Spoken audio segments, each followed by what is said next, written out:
Okay, so what if your child dies? Where's God there? Well, God didn't all of a sudden go away, so by default he was there and there is meaning. You know what I'm saying? It's having that kind of faith. Then, if you realize that there is meaning in that and that God was there, then it helps soothe your pain. I mean, when a terrible thing happens to me, I want to believe that God was behind it. And then I can think, oh, well, then there is some ultimate good. And having faith in that makes that suffering so much easier to bear. And if he's not there, that means there was no God. That means God is not all-knowing. And that makes life fairly meaningless. So a lot of this rejection of God has to do with misunderstanding, a lack of faith. And if you believe in logic, it's more logical that God is there through the suffering and the pain and the joy and the pleasure. It's just that we don't have that eye that spiritual eye, that perceptive eye, that mystical awareness, that understanding. You can look at it from a different level and see, oh, God is there in everything. This is logical. And there are people who do see this and can explain it. I mean, I can explain it to a certain extent. I don't have the most sophisticated manner, I'm not using all the great words, just because I've got the emotional realm also to deal with, and whatever, God has given me a certain intellect. I can understand things as far as verbal articulation and vocabulary and all of that. I would say I'm above average, but there are other teachers and speakers that will speak better, but look, I can make my voice go up and down, and I can have a pseudo-emotional tone and drama. Hold on. If that's what you like. Oh my God, I've got like 4 minutes left of this tape, and I literally don't have any other tape with me. So, well, I hope this has been as enjoyable for you as it has been for me.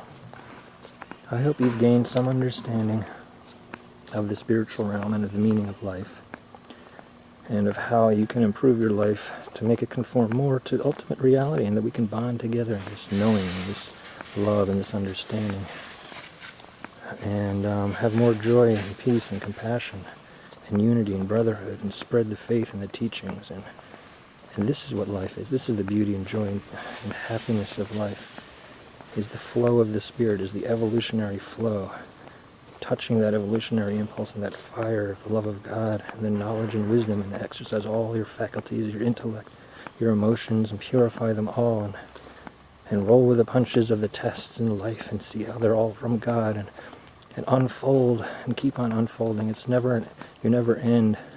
It's a constantly flowing and moving path that's full of challenges and all the great things of life.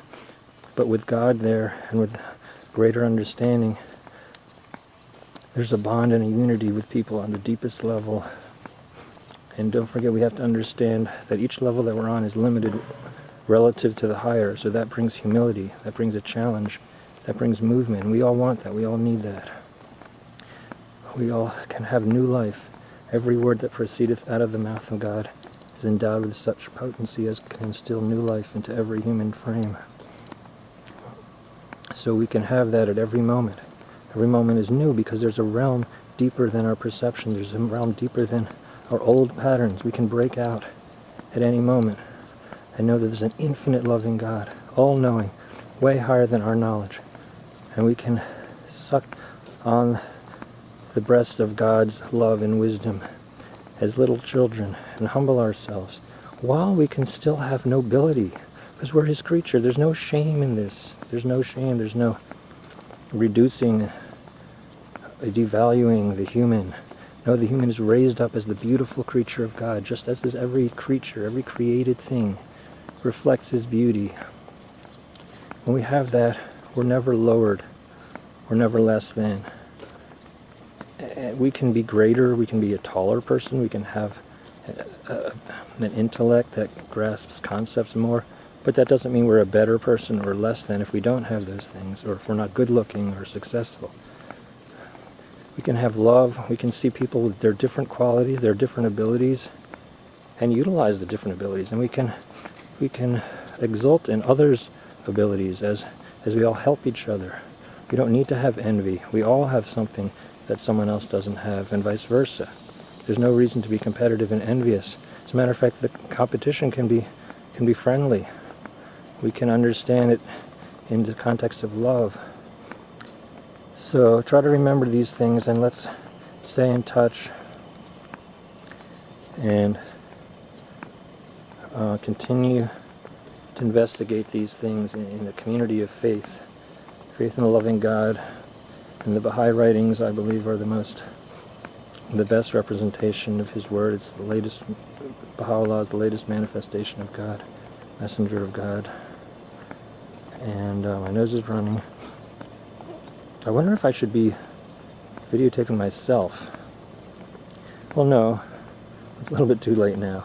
Anyway, the video is going to end pretty soon, but I may continue on the audio. I got 25 minutes. So, let's look over here.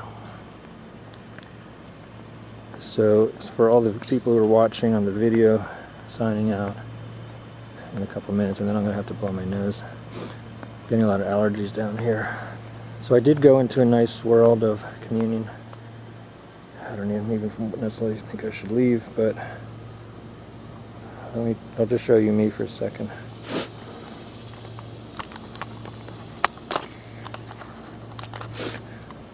There. Wait, hold on.